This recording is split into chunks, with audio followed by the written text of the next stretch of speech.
Hey everybody, it's Martian Monkey here, and this is going to be my Flash Season 4 Episode 1 review. Yes, I'm super excited for this review because The Flash is back, so is Arrow, so is Legend, so is Supergirl. We got a lot of reviews to get through. I also have some Gotham stuff to get through, so we will get through all of it, and then maybe some bonus videos, because there's still some stuff I haven't talked about that I do really want to talk about. It's just been really hectic over here, so we're going to get through these videos as much as possible, guys. I do promise that. But if you haven't seen it, go check out my Justice League trailer breakdown for the Heroes trailer. Such an amazing trailer.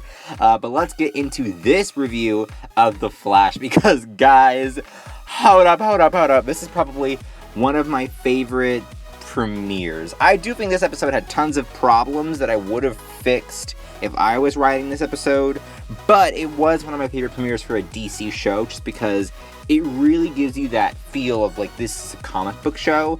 I feel like Gotham, you feel like you're reading a comic, but with The Flash, you feel like it's an homage to the comics, because there's so much Easter eggs, so much character development from the comics that they put in here, so many characters that they want to shove in to this show from the mythos. So there's just so much that pays homage to the Flash comics, especially the Wally West era right now. So I loved it. But let's talk about the Thinker, because he was revealed in this episode. We're going to go straight into that, dive straight into it. I really love how he looks. He looks very Brainiac, but he also looks very, what's the villain's name from Marvel? MODOK? I feel like that's his name. I'm probably pronouncing it wrong. I'm not that big in Marvel comics, to be honest. But you know, the guy who looks like he's in a chair, like, all the time. That's what the Thinker looks like. And I do love his design. I love everything about him. He looks great. He sounds villainous. He's got the mechanic working with him as well from the comics, I believe. So it's very interesting to see them play with this villain. We're also getting a very amazing villain from the comics, Amunet Black, who's also known as the Blacksmith. So she's here. We're probably going to meet her later on. She's tied into Caitlyn's storyline, so we'll probably get maybe Blacksmith versus Killer Frost. And don't worry, guys, we're talking about Caitlyn, because I'm digging it. But I'm also really upset about Caitlyn's storyline, so we'll get into that. But anyway, Amunet Black, I'm super excited to see her. Amunet's going to be really fun for a villain, right? Because the Flash usually does this thing where it's like, you get kind of like the side villains for an episode, then you get like the half-season villain, and then you get the full villain, or at least it's kind of how Arrow plays it more than the Flash, but the Flash kind of does that too. Speaking of villains, we actually get to see Peekaboo in this episode, and let me tell you guys, I've been missing Peekaboo because I think she's a pretty fun villain, especially when Cisco gets to make teleporter jokes, and he's all like, I hate teleporters, yet he is one, which I thought was actually pretty funny. But Peekaboo, we haven't seen her, I think, since season 1, so to bring her back in season 4, that just shows you how fun it is to have all these villains, right, from like the past 3 years. You can bring them back, especially when Barry changes the timeline so frequently. But we gotta talk about my girl, Killer Frost / Caitlyn Snow at this point. Okay, so I'm kind of upset about this storyline, but I'm also loving it. I have a love-hate relationship with Caitlyn, and the reason why is because the writers can't make up the dang minds about this character. Is she Caitlyn Snow, you know, MD, or is she Killer Frost, Queen Bee, okay? I don't know which one she is, to be honest with you, but the problem here is that they're very indecisive. The writers don't really know what to do with Caitlyn, and I really don't want to see Danielle leave the show, right? Because there's nothing for her right now. They might bring something in later, again with Amunet. We don't know yet.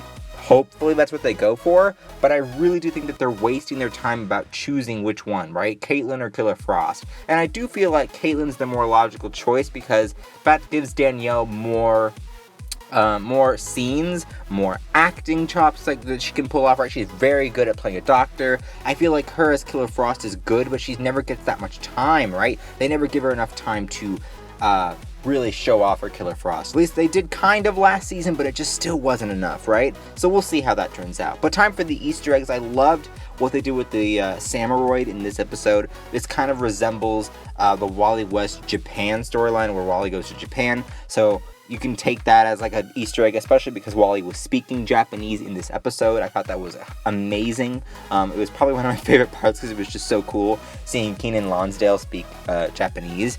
And then of course we have Wally dressed up in the red Flash costume while he was fighting the Samuroid. So if you guys don't know, because a lot of my friends who watch the show aren't really into the comics, but if you guys don't know, in the comics, after Crisis on Infinite Earths, when Barry dies, right, he like dissipates, basically. Wally takes the mantle as the Flash, the main Flash, and puts on the red suit until Barry is reintroduced into the comics. So to see that kind of teased here was just so fun, right? There was a lot of things teased in terms of different Flash eras and storylines, but that was probably one of my favorites, as well as this cover here with, again, Wally in the red suit being lifted up. That was a actual comic book cover. So to see them go to these links, right, to see these Easter eggs is just so fantastic, because you actually get a feel, again, but it's paying so much homage to the comics. Whereas Gotham is maybe the opposite a little bit, where they actually feel like a comic,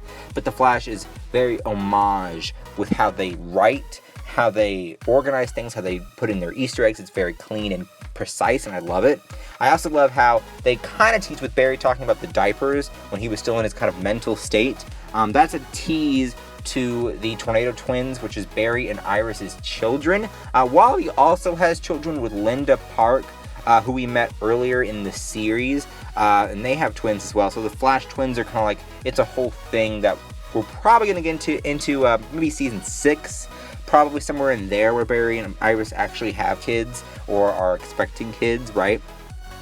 And then, of course, I loved the final fight with Barry taking down the Samurai. But let me tell you guys, I felt like one of the biggest mistakes of this episode is that Barry, with Iris being like, oh, Barry will save me, and then just being like thrown into the Samurai's arms, and Barry just somehow coming out of his trance.